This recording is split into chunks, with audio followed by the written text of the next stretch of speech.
Gundam style, everybody. Welcome to Wow Cool Robot, a podcast about Gundam. Specifically, this week, Numo Report Gundam Wing. I'm Max, and I use he, him pronouns. And with me, as always, in the studio are... I'm Julia. I use she and her pronouns, and I did just dab.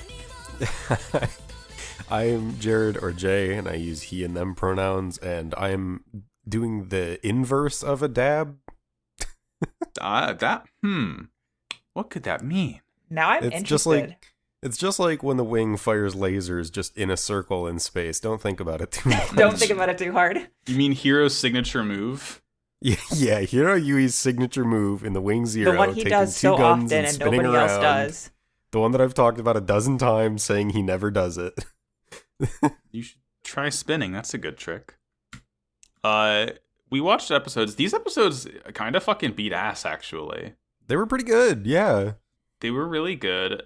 There was a lot of, let's say, insane dialogue.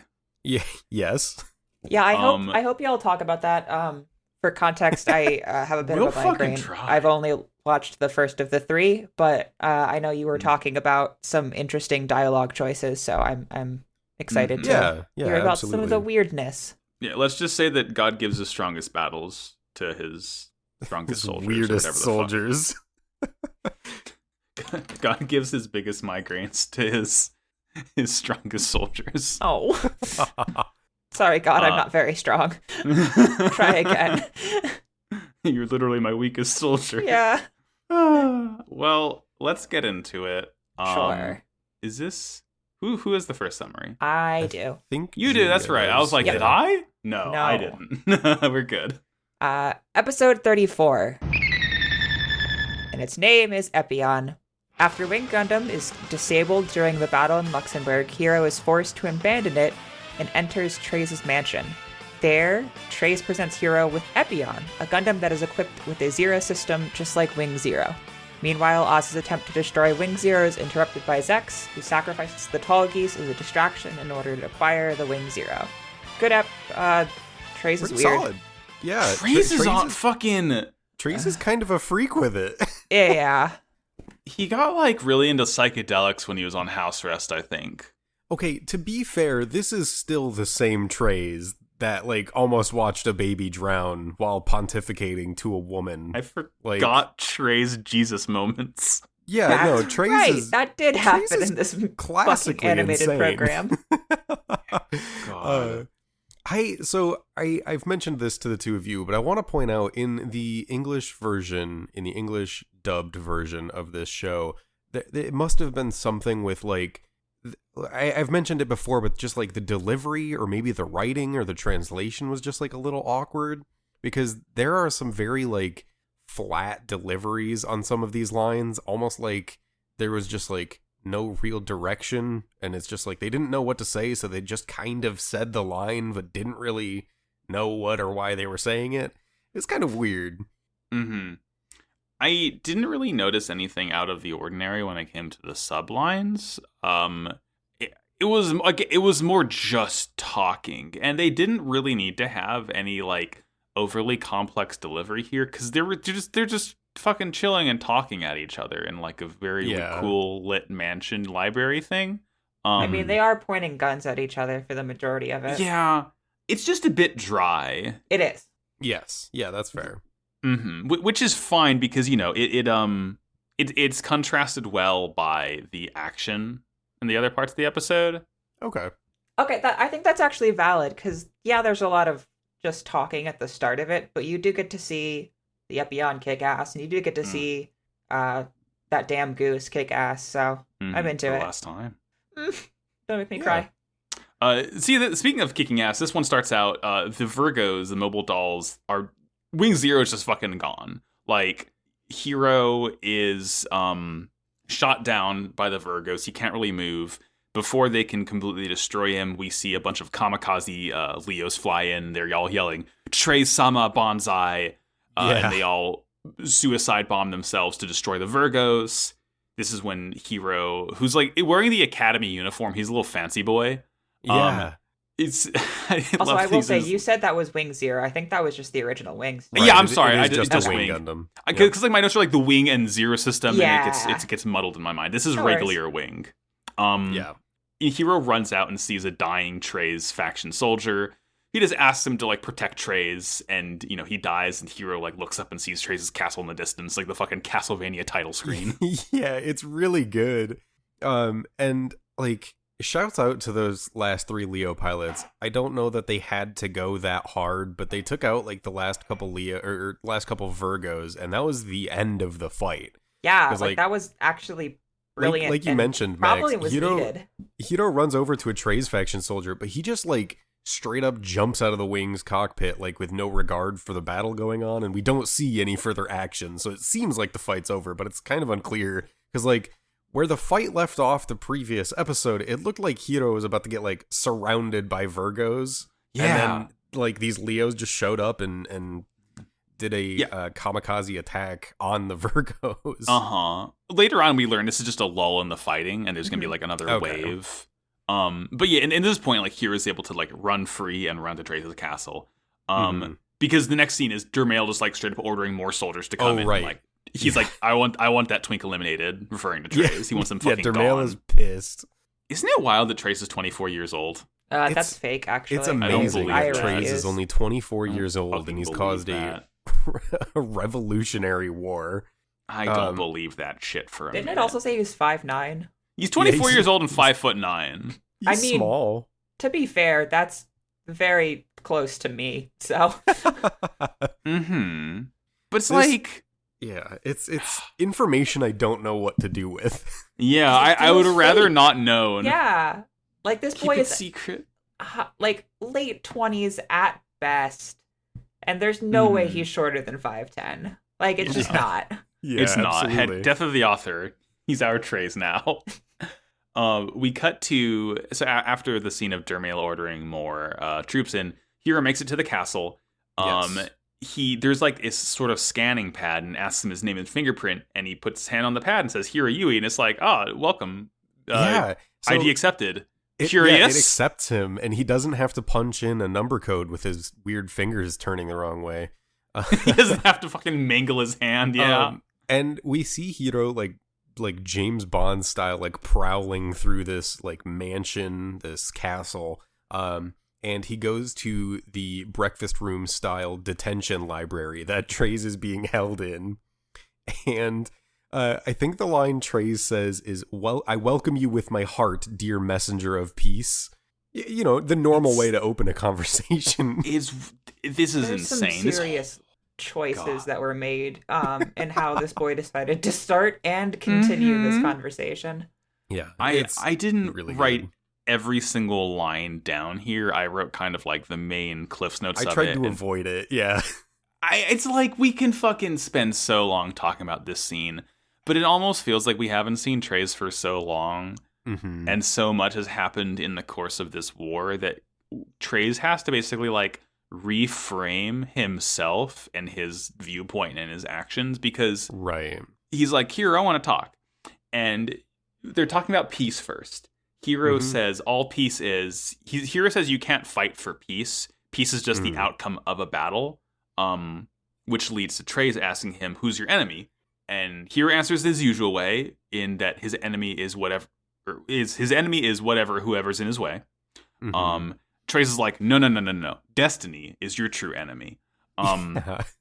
And he basically says Relina is stronger than him because I guess she is like actively trying to fight against Destiny or fight for Destiny. It wasn't really clear that It line is on unclear. Yeah. me. Yeah. And then Trace asks Hiro, he's like, I want you to shoot me so that our battle can be like over. So like your fight is completed, and then you can get the outcome that you want, right? Because that's how you get peace. Mhm. And they both just say this weird shit. I also want to point out the music during this. We get this It's music weird. a couple times during this couple episodes, but I don't think we've heard it before. And it's this weird like synth pad or like orchestral strings, like MIDI in the background with these like weird like sci-fi noises just kind of spliced in over it. And it kind of just like cuts in and out at times too. It's really bizarre. I thought it was genuinely cutting out, but it's strange. Yeah. This is when Hiro says Treize could have changed the future. He just needs to, like, in order to do that, he just needs to do what he's already done again. And then Treize, like, kind of tries to, like, clap back, but he says the time of my death must coincide with yours. And it's just like, okay. That doesn't really answer anything, but okay. Yeah, he at one point, Treize is like, my greatest happiness was being able to talk with you. Yeah. That's like when he tries to come to the conclusion that they need to kill each other. Yes. Hiro calls him a sore loser. Yeah. And Treize is the like... start of some interesting things, too. Like, that... Yeah. They decide that that's just, like, a running thing for the rest of this conversation. Yeah. Is winning it's and weird. losing. I don't particularly get it or enjoy it. I think what Hiro's going for when he calls Treize a sore loser is referring to Treize being disgraced from Oz and allowing Romefeller to take over, because, again, this episode really starts to hammer home the whole idea of Treize being that unifying figurehead for Oz, and Romefeller does not have that. And the fact that Romefeller is trying to build a new one, but, like, it is like this big mechanical battleship instead of just a guy, kind of shows how important Treize was to it. So the fact that Treize is, like, essentially voluntarily quit and asked to be stripped of power and is, like, trying to, like, actually doing something. Yeah, trying to control things from the sidelines makes Hiro want to call him a sore loser. Okay. That highlights the, like, I think what's intended to be the overall theme of the conversation as well is that both of them have kind of lost sight of their original goal. And, like, the quote-unquote battles that they're going through haven't really ended because they had an original purpose, and obviously they're trying to restructure and reformat and find a way to, like, get to that original outcome, which for Hiro is, like, the peace of the colonies and the safety of the colonies, and for Treize is, I don't know, but Yeah. but, like, they've lost sight because in the process so much has gotten muddied and changed and, like, completely derailed. And then the way out of that conversation is Treize saying that, hey, I have a guide that will show you how to live. And he takes this little, like, credit card and slides it through a lion statue, and it opens up an entire library wall, and we are revealed the Epion to Hiro and to the audience mainly. Fuck yeah. Really so good, fucking like, cool. really good end point for the conversation, as, like, weird as it was. Yeah. Because, yeah, that is the end, because after that we don't see any more. We cut back to space. The Wing Zero, actual Wing Zero this time, it's been recovered by Romefeller, and they've, like, slapped a bunch of explosives onto it. Before they can blow it up and destroy it, Zex flies into the tall geese. He cuts them down except for one soldier who's able to retreat and fly back, and, like, Zex is calling him a coward for running away from the battle. But, you know, he successfully radios in a bunch of reinforcements, some mobile dolls. A cool line there, too. He's like, how could you run away from the battle? And he's got to have to kind of coincide with the fact that maybe his way of thinking for battle isn't the correct way also. Where maybe you don't have to die every time. Or, like... Curious. Interesting. Much to think about. But as he's fighting the reinforcements in the mobile dolls, like... There's a lot of them.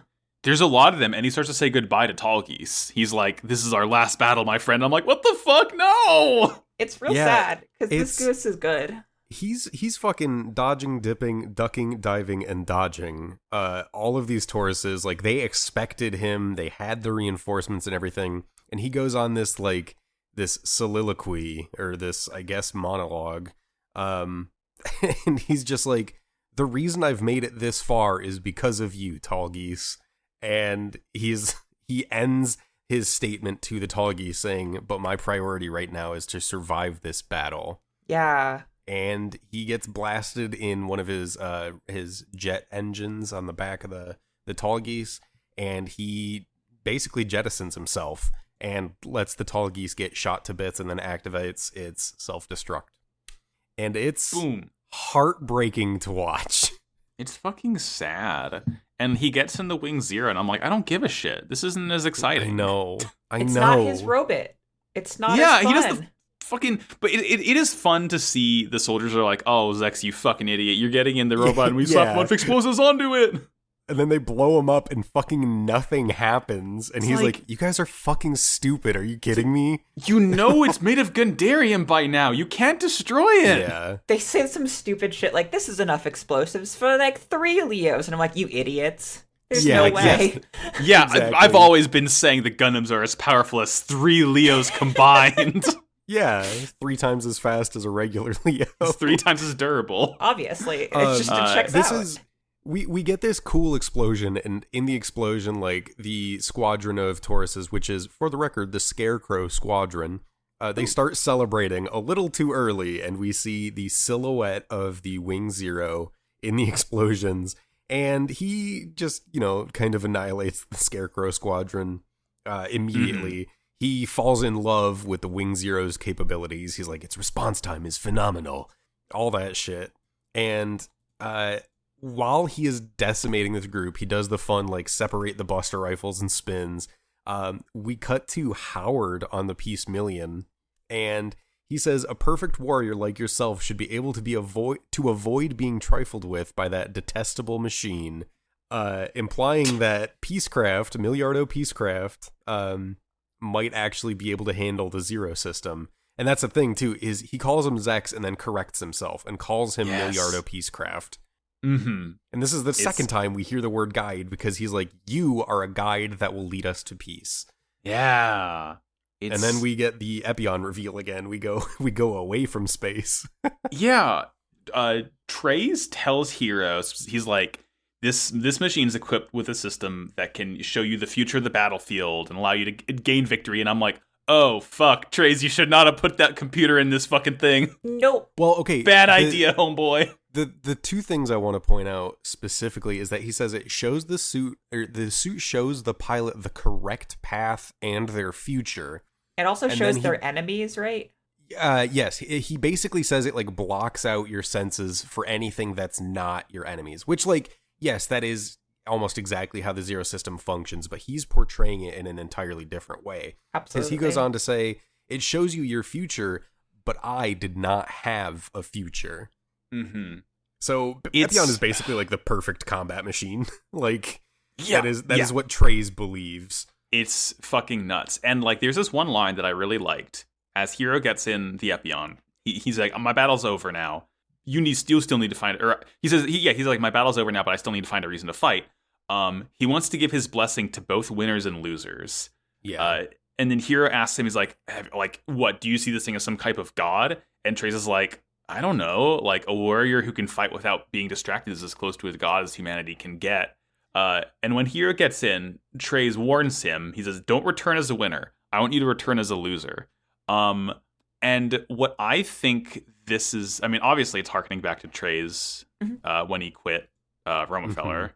But my read of this is essentially that, like, to Treize, it's better to lose than to win, because when you return a loser, it allows you, or I guess, like, it allows him, in his mind, to essentially, like, figure out the path forward of being like, okay, that didn't work. What can I do better? How can I improve? Like, what is my real path from here? I guess Treize is the kind of person who thinks, like, if you win without any challenge or without any hardship, it's not as good of a victory as, like, something you have to really fight for. Yeah. So I think that's what Treize is kind of going for here. He doesn't want Hero to just get in the Epion and save the day. Like, he wants the journey out of it, It's a process. Yeah, I think that's entirely fair. Once Hero is in the cockpit of the Epion, we actually get some fun stuff that I like, including the Epion's Astro suit for the pilot. It's oh my god, it's so sick. I love it. It very is gorgeous. Clean. But the fact that it has, like, a display visor that comes down over top of the Astro suit's, like, face shield, really fucking cool. That's what I wanted to highlight when he talks about, like, it blocks out the pilot's senses, because Hero literally can't see with his own eyes. He's seeing through the Epion. And on top of that, there is a moment where Hiro is, like, looking at this screen in that visor, and the lights do flicker quite a bit. They flash. It's pretty bright. So if you do happen to watch this episode after listening to the podcast, be warned that there's be careful. pretty bad flashing lights for like a solid 30 seconds, I would say. Uh-huh. Also, Trace is a fucking hysterical line here as Hero takes off. Yeah.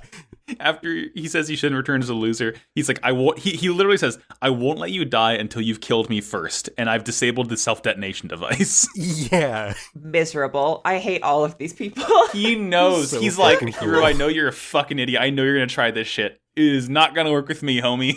Not gonna fly. I love it. Then we head out to the battlefield where the Trey's faction is being outnumbered now that Dermail has sent ground reinforcements. Let's take this little mobile suit for a spin, shall we? I need to talk about how the go ahead. Epion arrives on the battlefield. Oh yeah. Because we see this thing flying.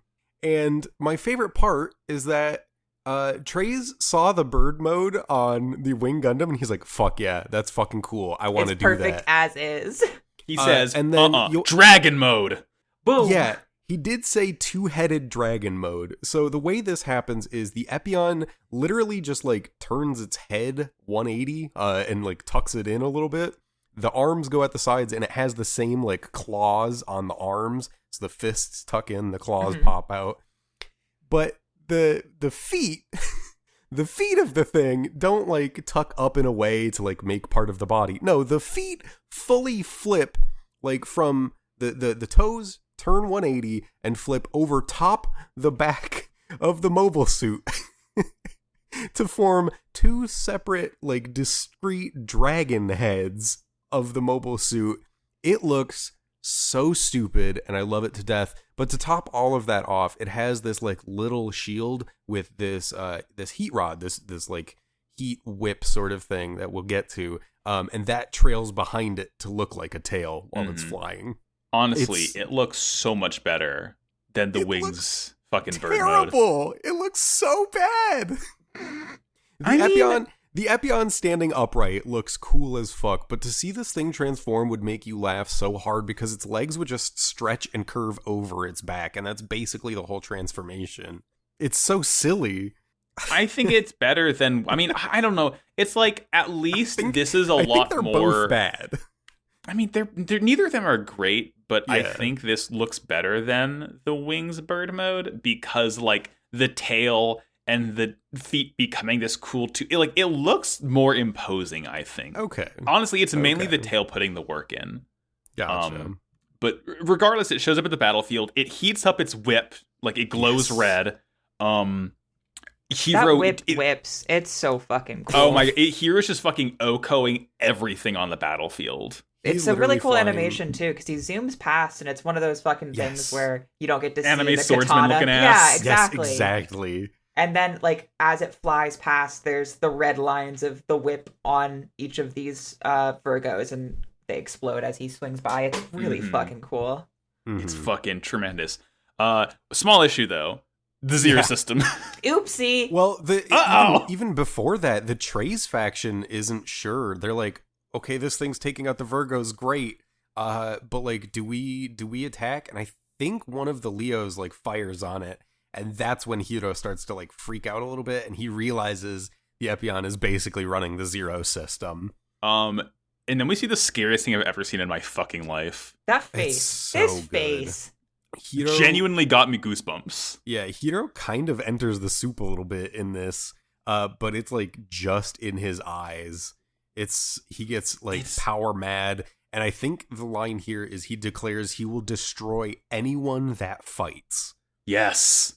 And then So he just it kind of doesn't even- kills they don't even need to be fighting. everyone. Yeah. They don't even need to be fighting against him. They just need to be fighting. Yeah, This is I mean, like, to you know be what this fair, reminds me they of? did start charging him, and then that's when he's like, oh, fuck. Mm-hmm. And the system's like, Like- alright, it's game. He just cuts everything apart, and the only thing that snaps him out of it is like he sees his future death, and he's like, "Oh shit, fuck!" yeah. And he like kind of snaps out of it. And like he is so shaken. We like kind of immediately cut after the battlefield. Is that evening he meets with Trey's, who hands him this ornate gun, and Hero's like, I don't have the right to do it," and just promptly passes out. Sorry, buddy. God. God, Oh, I think the Zero system's bad. Hey, yeah, It was bad pretty the fucked first up. time, still kind of bad this time. This is like the worst. Like this is the worst we've ever seen it so far, because, like, you know, Hero, arguably the most fucking bloodthirsty of the Gundam boys. Mm-hmm. Could not handle it at all. Yeesh. Ay caramba. Good episode, though. Yeah, absolutely. Epion's good. I loved that we got to see the Epion in action. Did we get to see it use its beam saber in this fight? No, that's the third Okay. episode. Okay, perfect. Yeah, we'll get Then there. I will shut up until then. All right. I will get the second summary, as promised in Discord. We got New Mobile Report Gundam Wing episode 35. The return of Wu Fei. Woo! Here he is. Wu Fei's back in his home colony. Wu Fei's back in his home colony studying martial arts under Master Long. She convinces him to get back in the Ultron and fight for his own justice, telling him anyone he defeats is evil. The colony is attacked by Romefeller, and as he fights off the Tauruses, Master Long self-destructs the colony to allow him to fight untethered. Zex heads over to him to try and convince him to fight alongside him against Oz and Romefeller, which prompts Wu Fei to fight him as he is a traitor. Zex becomes overwhelmed by the Zero system in this fight. Meanwhile, Quattro wanders the desert to find Sandrock to aid the Sank Kingdom. Noin discusses joining forces with Alliance and Trey's faction soldiers to prevent the Sank Kingdom from being overwhelmed by the amassing Romefeller troops outside the borders. And lastly, Trowa is alive and has been recovered by Catherine and the circus, but he has amnesia and does not remember what a Gundam is. Yeah. So, aside from an intro narration that just kind of like tells us how the Zero system works in case you really haven't gotten it yet, the first thing we see is Trowa Barton walking in the rain. And of all the people, of all the streets to run into, Catherine Bloom stumbles into Trowa, and Trowa looks like shit. The boy ain't right. This episode's called The Return of Wu Fei, but it should be called The Return of Trowa because, hey, he's fucking alive. I mean, we to knew be he was fair, alive. We were kind of saying it for the last 8 episodes. It has been heavily but... implied he was alive, but we didn't know. Fair. Mm-hmm. We know for sure. Very funny that of all people to find him as Catherine, but I guess. Just pure coincidence. Unbelievable. Like that's kind of how we get. One of those things, because we find out that he has like amnesia to an extent, and it has to be one of those things that Trowa is just like, this was a location I've been to before. I'm gonna go here and see if anyone knows me or something.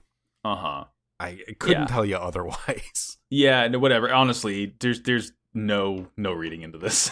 Yeah. We cut to Wu Fei in Colony 0200, doing martial arts. He is like, surprise, surprise, he's really fucking good at it, and he's about to like fucking elbow the dude in the head before Master Long calls it off. She's like, she's the master here. She's like a very, very old lady who's, clearly in charge. She immediately tells him, hey, Ultron will welcome you back. And Wu Fei is like, I'm not worthy of Nataku. And she's like, come on, man. You've been on this for so long. You're fine. Yeah, fucking, come on. It's a different robot, Wu Fei. Yeah, like you don't have to have the same connection. It is literally not the same machine. Come on, buddy. Yeah. And some Tauruses pull up into the colony area, and they just start destroying the city behind them as like Master Long is talking to Wu Fei. Yeah, but before they like pop off, Master Long says some interesting things, which I feel like it definitely plays off really well against the conversation that Hiro and Trace had last episode. Because one of the things Master Long says to him, he says that strength is in the mind. You must defeat yourself to defeat the enemy. It's like, okay, that is like standard martial arts movie stuff. I'll take that. But what interested me a lot is that Wu Fei says he wants to use the Gundam to fight evil. Master Long corrects him and says, you don't want to fight evil. Anyone that you end up defeating, like, your justice proves that they were always evil. So the whole thing is like, I hate this logic. Logically it's fucking stupid, but it's interesting showing the motivation behind Wu Fei and where he comes from. It's like an actual like societal thing that has been taught to him. It's not just him being insane.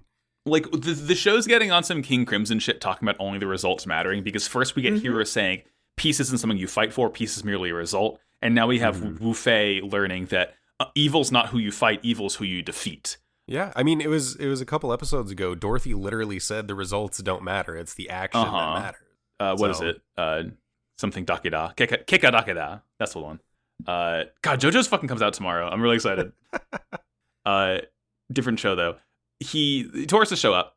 He gets in the Ultron, and and busts out of a pagoda. Like, Ultron beats ass. Ultron fucking whips. It's so good to see it again. The color scheme is so good. That like teal on green on white is like, oh my god, it's freaking gorgeous. I love it's like super good.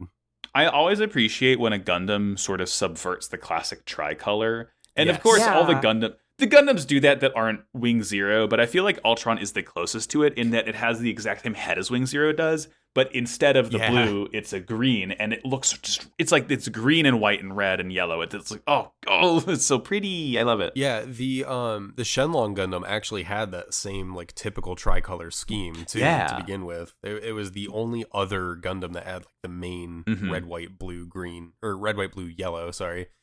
And of course, the green really goes hand in hand with like making it look like a dragon, like you know what, with the whole like stretchy fire belching arm. It's green because dragons are green and red. I believe it.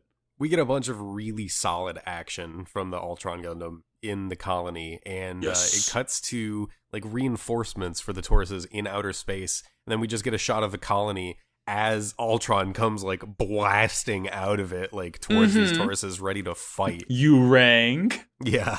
They have the colony completely surrounded, and they tell Wu Fei, "Hey, stop fighting it. We're gonna blow up the colony." Master Long says, "Bet," and walks into a temple after everyone's been evacuated, and says she Skypes Wu Fei, and she says, "We will see the last of our clan depart," and blows up the colony from the inside out voluntarily. And like as the colony's blowing up, she's still Skyping him. There's like static and everything, and she tells him to remain calm, continue the fight for his own justice. Which prompts Wu Fei to go sicko mode. He goes hard as fuck. He does a few things that we will see recycled footage of a lot. I hate to say it, but like we get the twirling of the like trident ended staff, and we get two versions of it. We get one with a specific sound effect that we'll hear a bunch, and then we get another one where he goes like two-handed at the base of it and starts swinging it around like Duo did with the Death Scythe on the moon. Here's the thing, though. Pole arms are the sickest fucking weapon ever, so I don't care if I see this animation 100 times. I'm going to clap and holler every single time. It whips every time you see it. Don't get me wrong. It's just, we're going to see it a lot. It was like basically every time the heavy arms unloaded its entire like whole shit in the first half of the season. Yeah.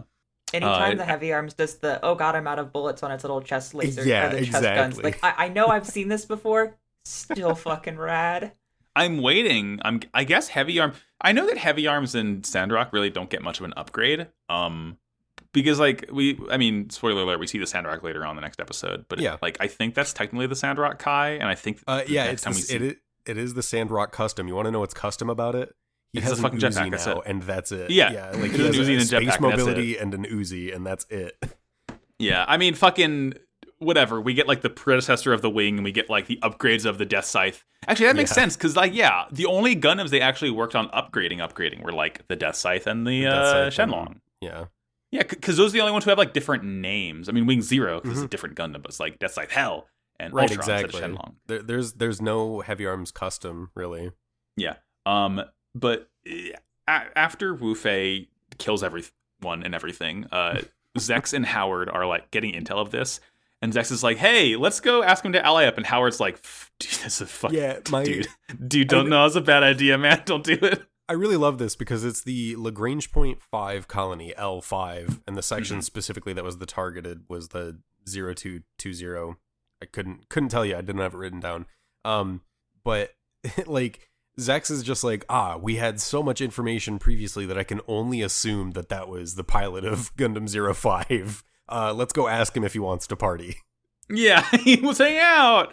Howard eventually is like, all right, we can go. But he notes the main difference here is that Zex is fighting for a cause, and Wu Fei is fighting for himself. So they kind of have this like already very deep-seated divide on how they look at war, which is going to, spoiler alert, it's going to cause problems. Right.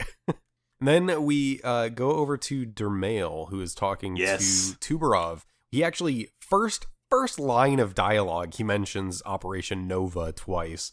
He's like, Operation Nova was such a success that we've taken over the whole planet, so we need to stop Operation Nova. Yeah, no more dolls. Yeah.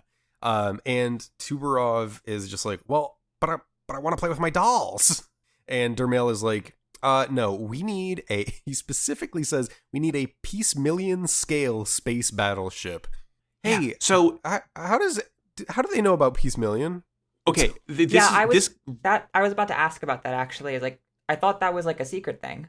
it really confused me because in the sub he says I want a piece-million caliber space battleship. So Yeah. at first I thought that like since he said caliber, I thought he meant like the piece-million was maybe an Oz or a Romefeller craft that Howard just fucking stole and they knew about it, but clearly no, because they're like building a separate thing to like Right. make it even better. We also still don't really know where the piece-million came from. I know, it just fucking showed up. Maybe Howard built it. I don't know. I think Howard Okay, just, but yeah, how? who knows? Dr. Wily has many secrets. God. I like Howard. I like how he always wears that stupid Jimmy Buffett shirt. I love Howard. He's so, like he's a guy that you see pick up duo on a trawler one time, and you're like, I'm never gonna see this guy again. And then he pulls up in piece-million in episode like 32. You get it, loser, we're stopping war. Yeah, like who the fuck is Howard? Yeah. Oh, God. This is when we head out to the desert. Yeah. Which I don't understand why it opens this way, but it opens with Katra just kind of like shambling through the desert and then goes to a flashback. It was strange. Yeah, we could have done this in the normal order, but like the flashback is him talking to Noin about fighting Sandrock because he wants to use Sandrock to help defend the Sand Kingdom because like I think Noin's words are the Sand Kingdom is flickering like a candle in the wind. As he flies a straight up just fighter jet over the desert, Ares shoot him down and he crashes and just like starts to walk on. So like again, we could have just seen that happen in order, I guess, but whatever. Right. The show sometimes has consistency issues with the timelines like that. Like it's like they want to show you things in an interesting order, but by doing that, it's no longer in the correct order. There was just no reason for it. Yeah. I think I'm fine with it showing it in an order like this, but the problem is this is an episode about 3 or 4 different POVs bouncing between. Let's keep it so it's simple. like I don't. Yeah, exactly. And then we cut again to Relina. Speaking of different POVs, she's meeting with yet another nation. And you know it's more of the same. She's convincing them that peace is the only way forward. She kind of talks with. These guys are mad too because they're like, yeah, the Romefeller Foundation is basically like bullying us and like getting money out of trade deals, and they're basically just squeezing us, and it's all for these seemingly pointless battles. Like Romefeller and Oz were all about getting rid of the Alliance and like unifying the world, but at this point it hasn't happened, and these people are like, all right, there's no dividends, so we want to divest. Like, get us out of this. And they look to Relina to take charge of all people. And she's just like, okay, I'll do it. I'll step up. Yeah.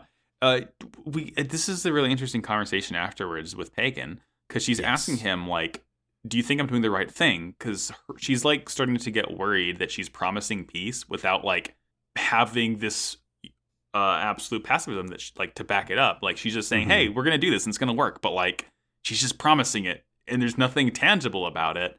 Right. And Pagan says, don't worry. Like, he doesn't really comment much on what she brings up. What he kind of does is reassure her by saying that Romefeller is kind of scrambling too right now.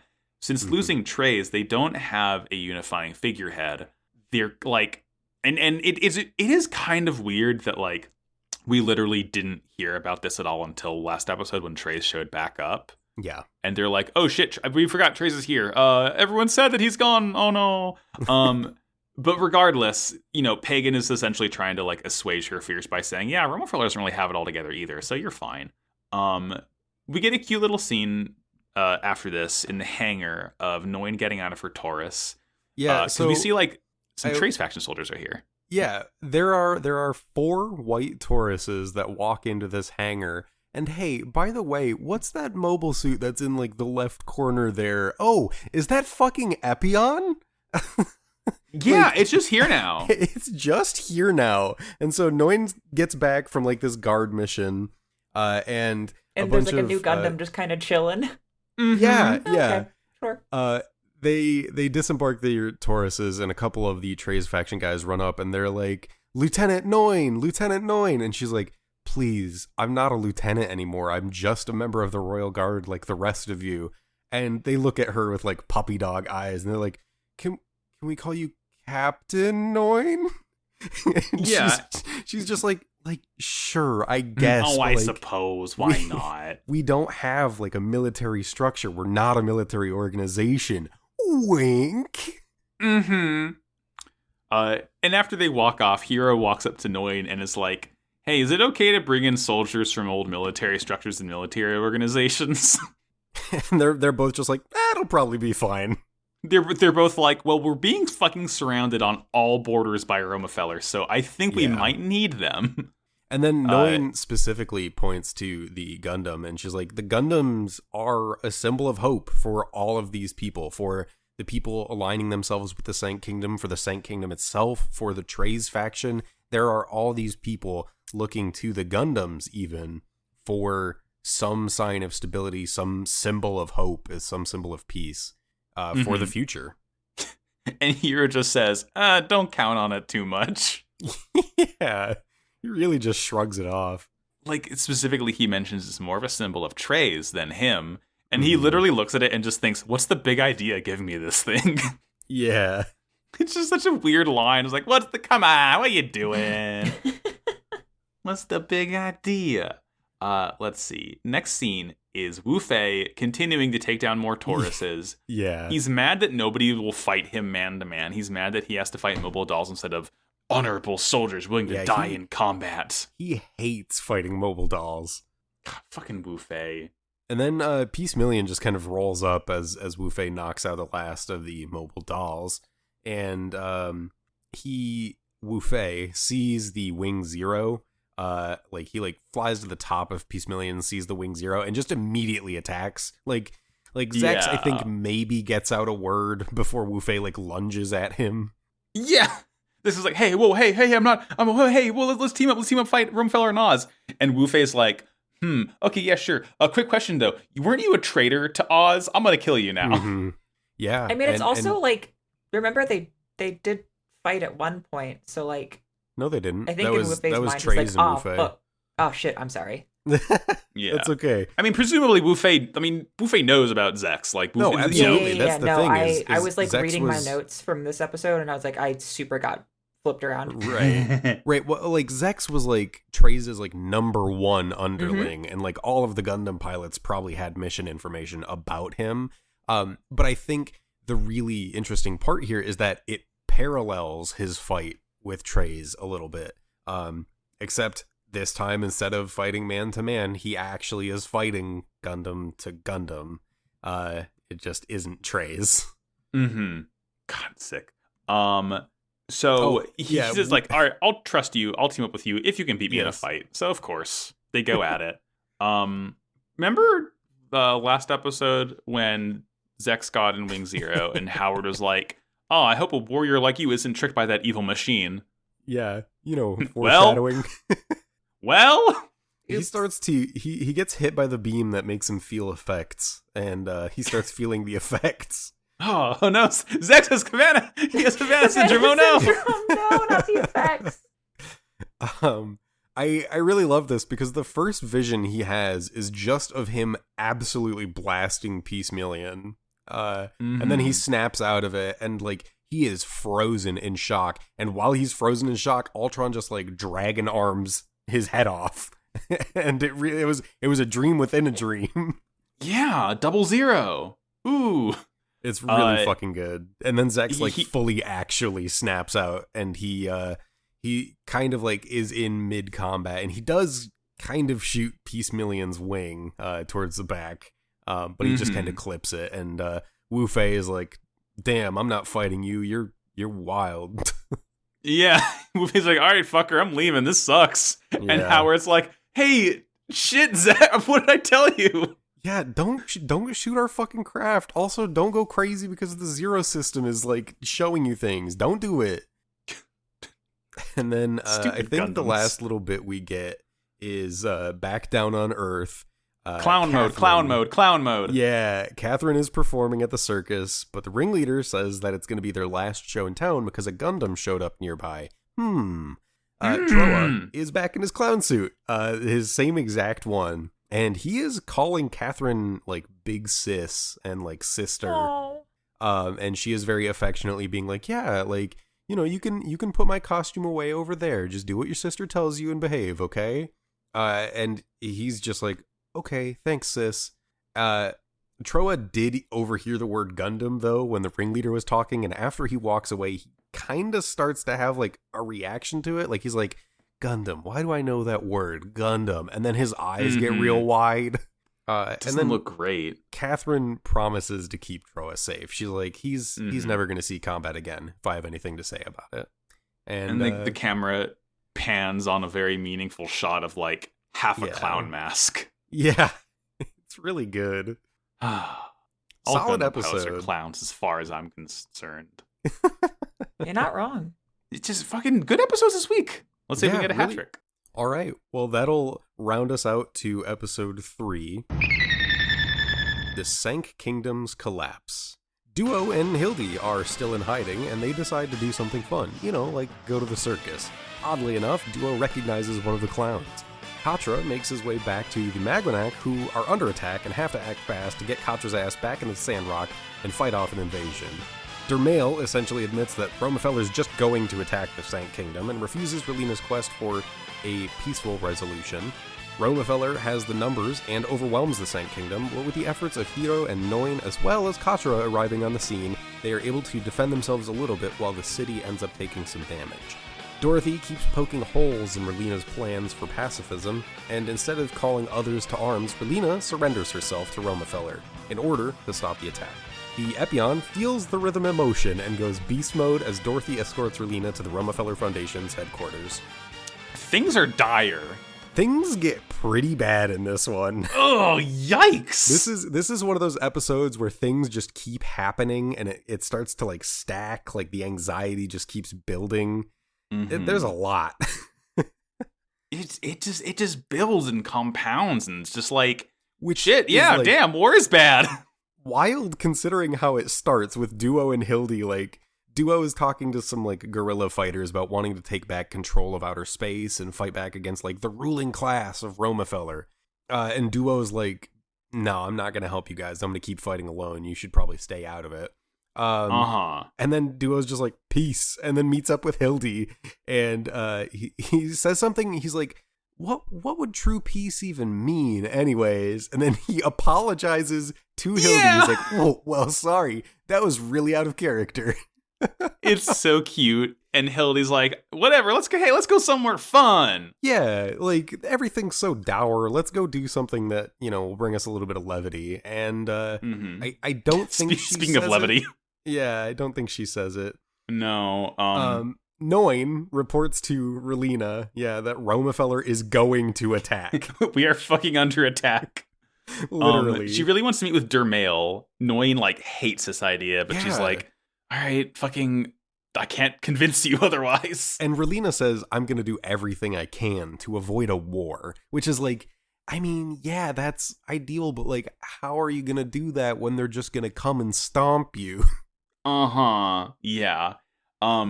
She goes to meet, Noin goes to meet with Hiro and talks about Relina.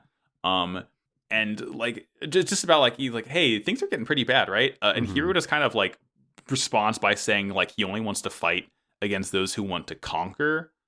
So, which is, it's him saying that he's going to help defend Sank Kingdom. It's really weird how Hiro's sort of like, his goals are constantly sort of changing. Again, I feel like the main source of change is him getting in the Zero Suit, or the Zero System. Zero Suit Hero. But like the way he says it is like kind of, it feels like a sort of synthesis of him wanting to fight those who fight, but also like wanting to help Relina out. So he's like, all right, I'll fight those who are fighting against Relina. Which is like, you know what? Absolutely. Good middle ground, Hero. And then he follows it up by saying total pacifism isn't even possible, like with the current situation. He's just like, there's no way total pacifism could even work because of the state the world is in. I mean, he's not wrong. Kinda not wrong. We cut to... This is actually a really smooth transition because after she talks to Hiro, Noin's like, I wonder how Katra's doing. And then we go to Katra in the desert. Yeah, he's doing fine. I mean, been he's better. kind of not. But... He like collapses in the sand. Yeah. He, as he collapses, he like looks up and he hears fighting. He sees a whole city under attack. And hey, it's the fucking Magwanax. Good work, Sally Poe. So good happy intel. To see him. Yeah. I love them. They're holding out against the Virgos. This is interesting to me. Did everyone kind of learn how to fight against mobile dolls? They really must have. It might be part one of of me those things though, where like people figured out that they were like unmanned suits and were immediately like, oh, let's fuck with the AI. Like, like what I think it might be is potentially maybe like all of the like supply chain issues that they've been having with mainly Duo, honestly, when he was destroying parts to repair the death site. We know that was causing them issues, so part of me thinks that like they kind of had to like make do with what they had and thus ended up making like a more inferior mobile doll. I would honestly not be surprised, especially by like just by virtue of how many Virgos they made. I know. Like, we went from Tauruses to Virgos real quick, and then Virgos were literally everywhere. Like Operation Nova had a huge impact because there are literally Virgos all over the planet, which means those things were churned out fast as hell. Yeah. So yeah, I feel like it's a bunch of people who are like fighting a Dark Souls invader AI for the first time, and they're like, okay, this is definitely not a person. I'm gonna find ways to like trick it and cheese it. If I stand partially around this corner, they forget where I am. Yeah, if I walk forward enough on this bridge, they'll follow me out, and then they just need to put their shield up. I can kick them, and they will fall off the bridge and die. Like you get in your fucking cockpit, and then you see Maneater Mildred has invaded, and you're like, fuck. I would start screaming. Yeah, I would be slamming that fucking self-destruct button. Not today. Amid all the chaos, of all people, Oda sees Katra on his scanner, like way out in the distance, but it focuses in, and they stop mid-fight against these Virgos and are just like, Katra, we're getting you in the Gundam now.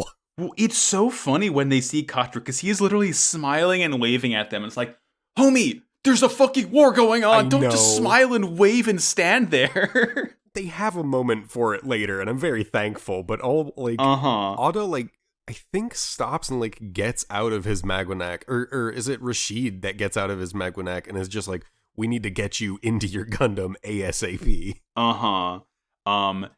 And as the Virgos like march on the town, like, they all retreat. They all sort of fall back. And the Roman fellow guys are like, oh, fuck yeah, they retreated. Let's take this town. Yeah. And then they're like, wait a minute. Why are we losing units right now? Yeah. Something's not showing up on our radars, and we keep having Virgos disappear. What's going on? There's a Gundam-shaped hole in our radar right now. What could it be? Yeah. God. And Sandrock is on the scene and just immediately does this dope shit with the Shotels where it heats them up and throws them. And it like, I think we've seen it before, but it's still cool. They like land in one of the Virgos and like rip and melt through it. Yeah, like so it's cool. such a, I love it. They're red hot and like they land in and then like slowly kind of like slide down through them because they're just melting. It's like, oh God, yes. It's so fucking sick.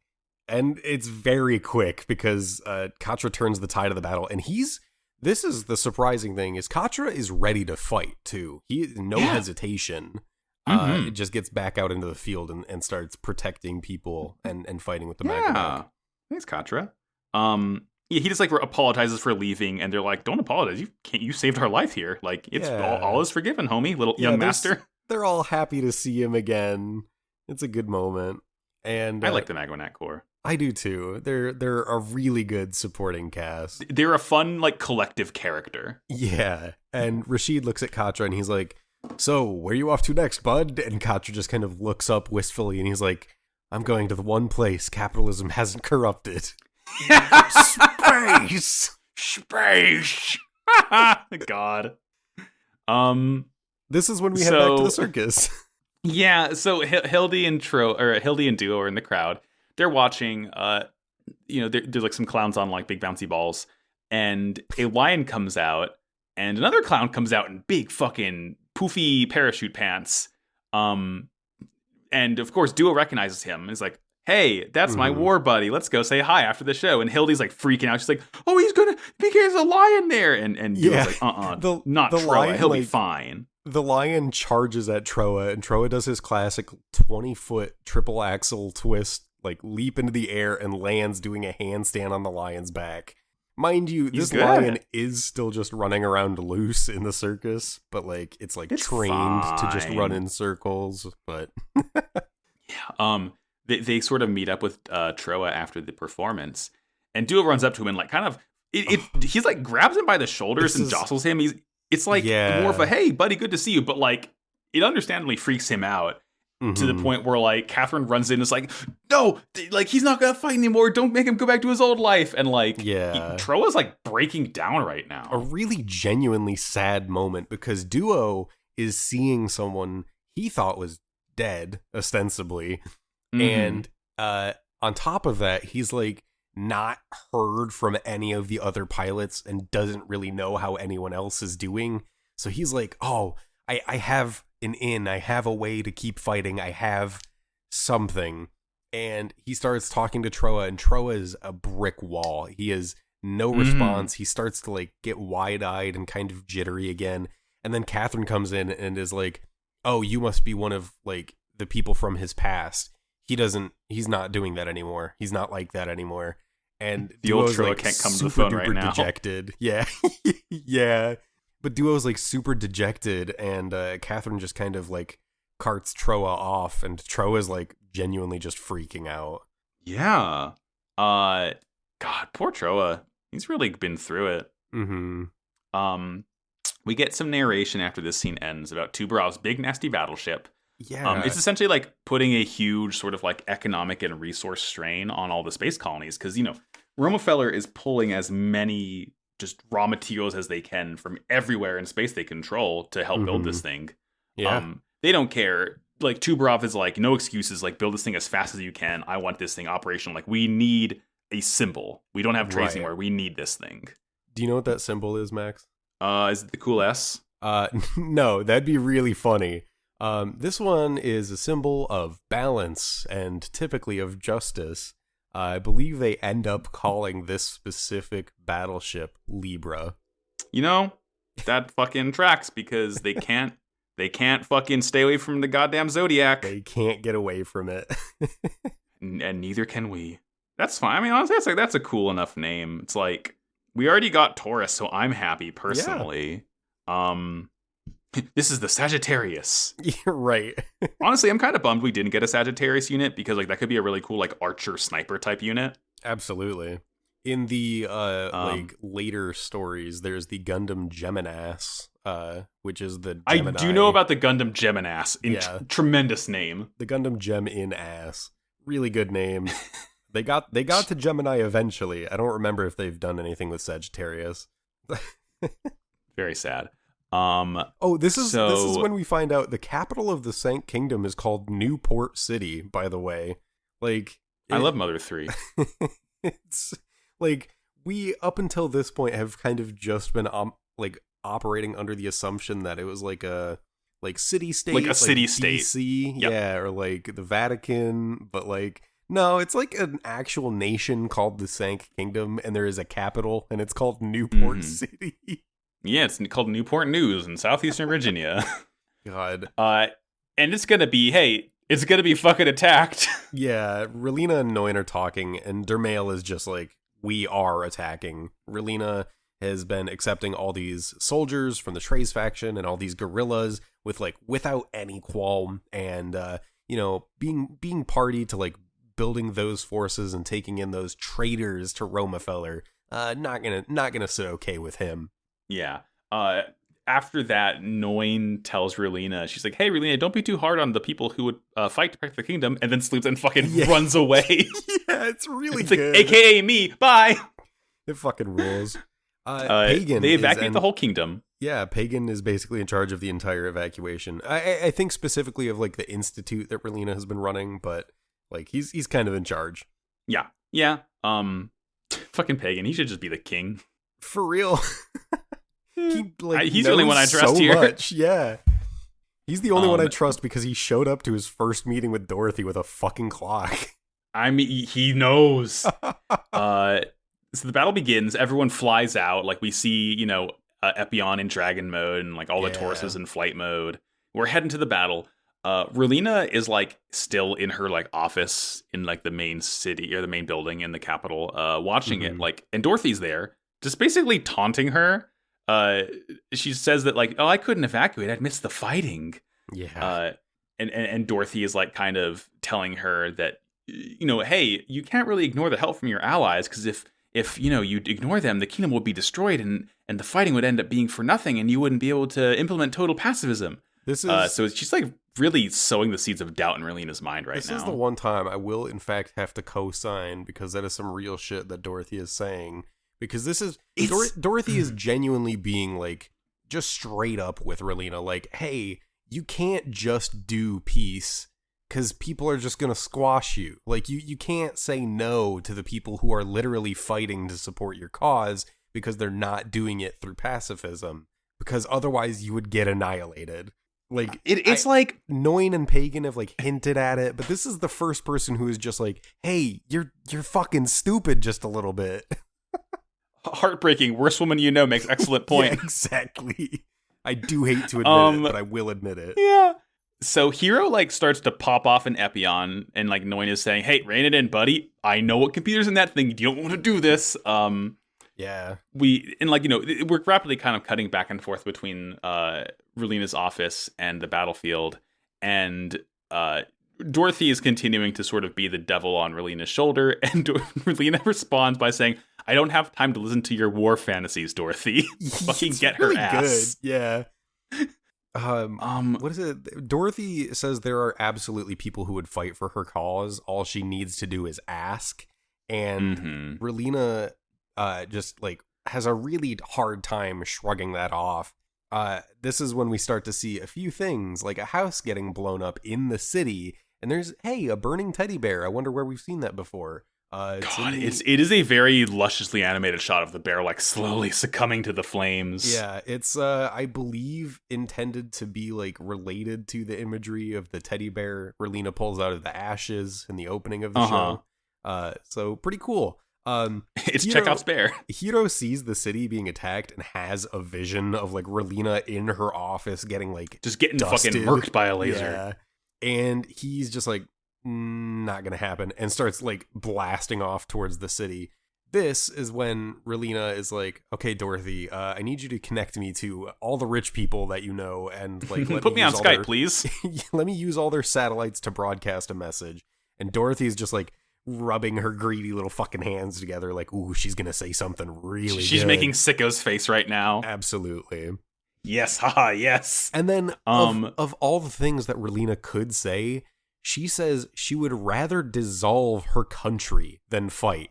And so, to stop the fighting and in order to prevent her country from dissolving, she chooses to surrender herself to Oz to stop the attack. Like, she says total pacifism should not be the cause of any battle, period. Right. Yeah. Fucking, and Dermail and Tubov were like, damn, like, how shrewd of her. Like, they did not expect her to actually surrender. They expected her to, like, essentially be like cause her own undoing. Yep. And honestly, like this is the right move because there's no way they would have been able to win this battle. Like Relina surrendering and allowing herself to live as this symbol of peace is like I mean, best case scenario is for them to like fight off Romefeller, but like the true ending is her surrendering here, which is like she knows exactly what she's doing. And Dorothy loves this, but go ahead.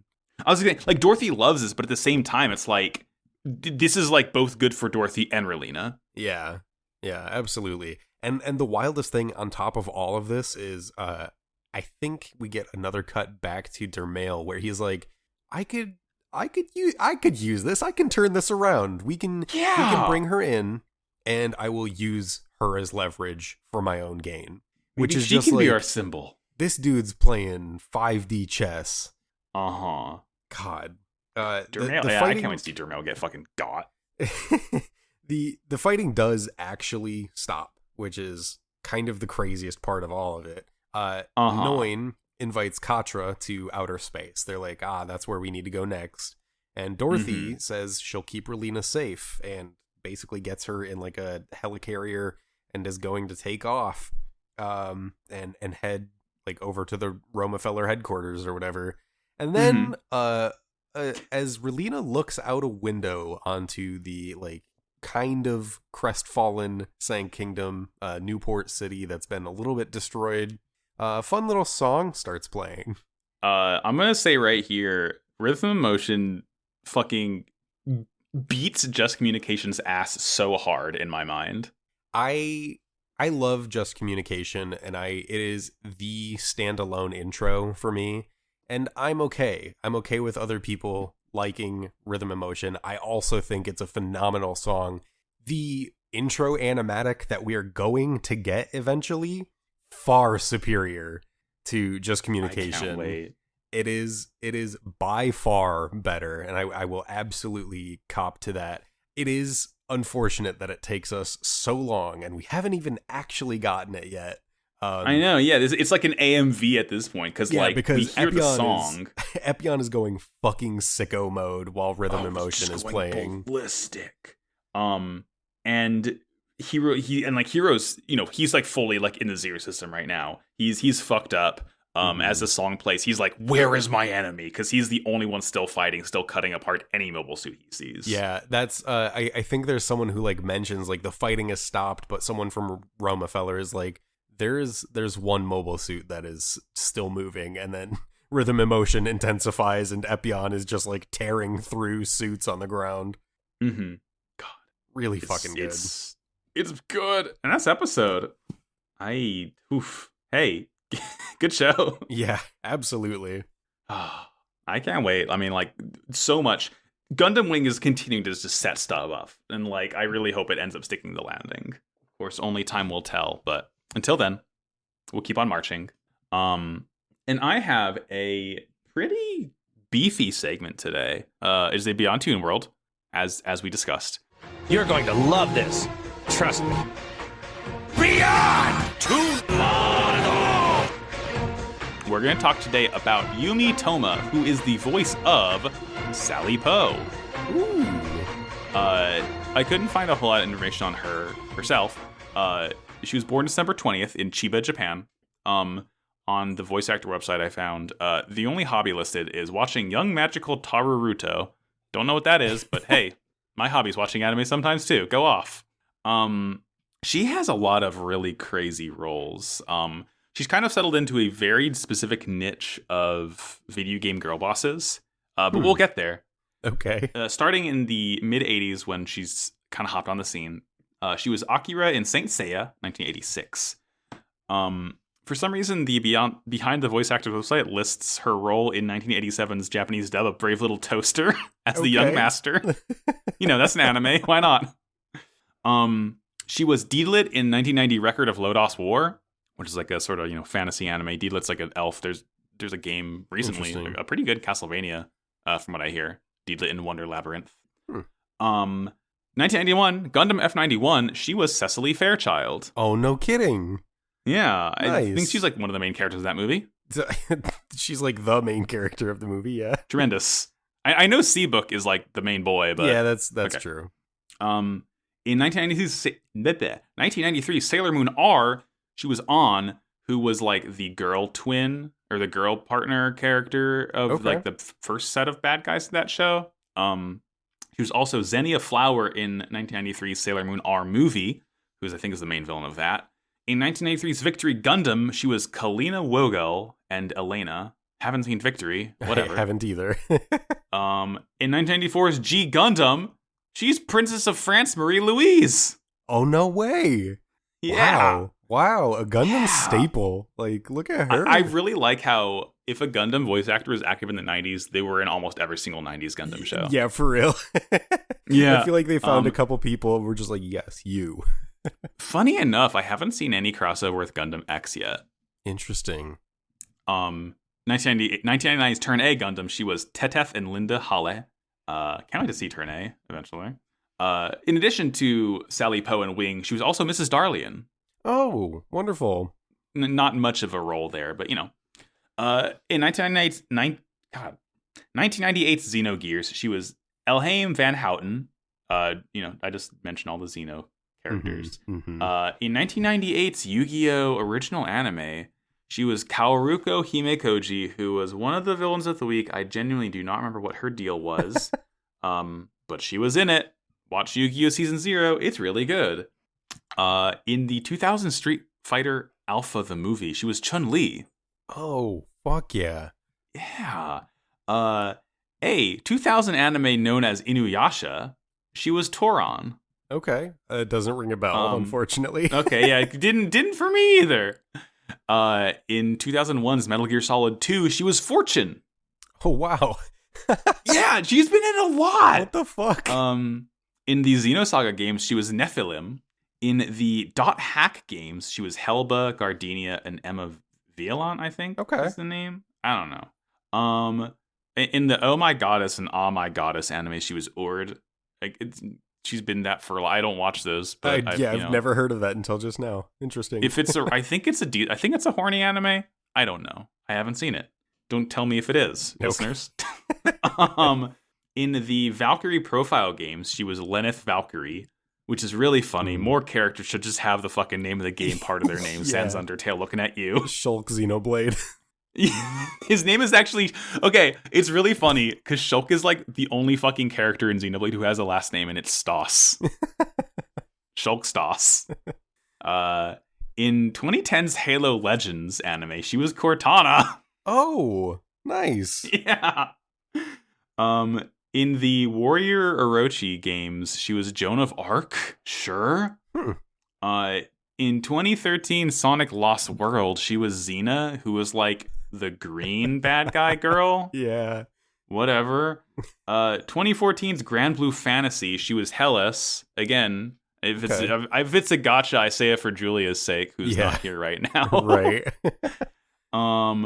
So here's the big ones that she's been in like for a long time. Okay. Video game and anime girl bosses. So as far as anime goes, she was Suppy in Cardcaptor Sakura, like all of them. Mm. The little like cat creature thing, the cat fairy. I haven't seen it. So much of Beyond Toon was like, I know this is a decently popular anime that I haven't seen. I'm just parroting information. There were this character in this famous series that I've never seen. Exactly. But the main ones that I think a lot of people will recognize, in Dead or Alive, she was Lei Fang. In like all the Dead or Alive games. Okay. In fucking Tekken, she was Nina and Anna Williams, as well as Ling Xiaoyu. Nice. In all of the Tekken games. Like Nina Williams is like a staple of that series. Mm-hmm. And the most recognizable one to me, in the Tales series, she was fucking Rain Sage. Oh, nice. Yeah, like Tales of Symphonia, and then all of the Tales games that happened in that world in the future. She was Rain in all of them. That rules. Fucking another girl boss. Can't stop winning. Can't stop winning. Yeah, and that's Yumi Toma. She's like a really she's still active. She's like I think like mid 400th rank popularity on my anime list, which is like pretty good. Good for her.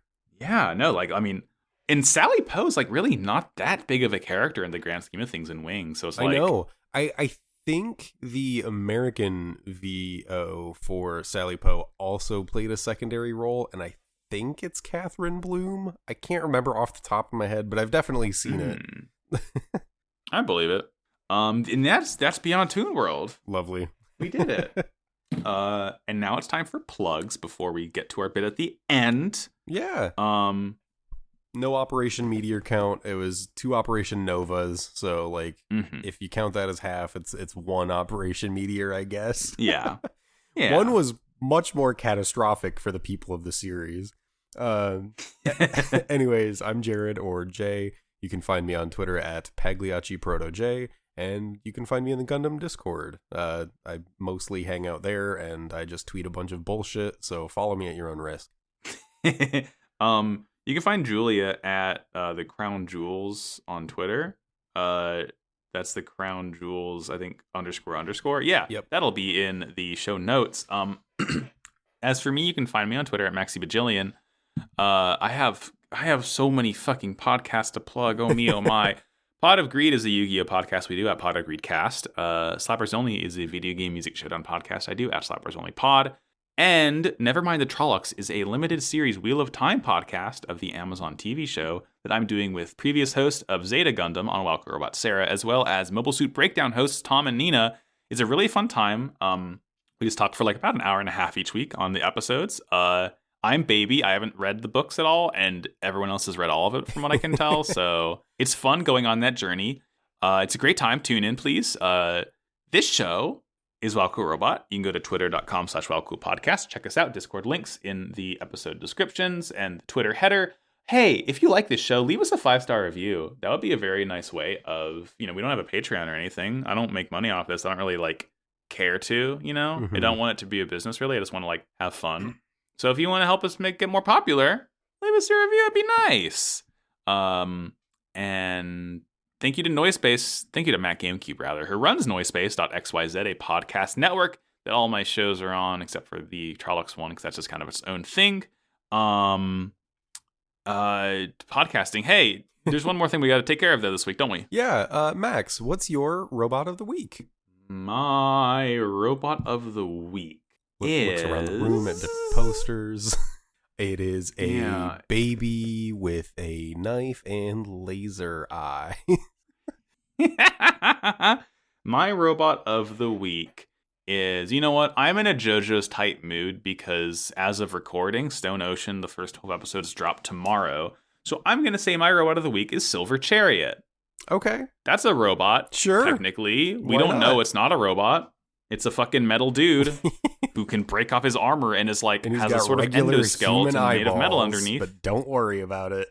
Don't worry about it. He's a robot. I mean, we're at the point where almost all the Stance and JoJo's are a weird ephemeral object or just a robot. So, from now on. Yeah, Araki kind of goes off on one. Lovely. Well, hey, that'll do it. Thank you all for tuning in to yet another episode of Wowcool Robot. We're kind of getting there. Yeah. This is the 36th episode of Wing. So we'll have, let me just do math real quick. 9. There's 12 more episodes. 4 more regular episodes. 4 or 5 more. If we do the last episode as 4 episodes and do a Jumbos one, it'll be 4 more regular episodes of Wing and then a wrap up. Mm-hmm. It'll be pretty nice. Damn, look at us go. Yeah. Damn. That's exciting. It's just really gone by fast. Time fucking flies. I don't really like it that much. I know. It's okay. We can't get trapped in thinking about the ever grinding away passage of time. Yeah, but before I freak myself out too much, what do we always say to end the show? War is bad. Wow, cool robot. See you next week, Gundam fighters. Yeah, we That's still the other don't really one. have a sign off for this one, huh? Bye. See you in the soup.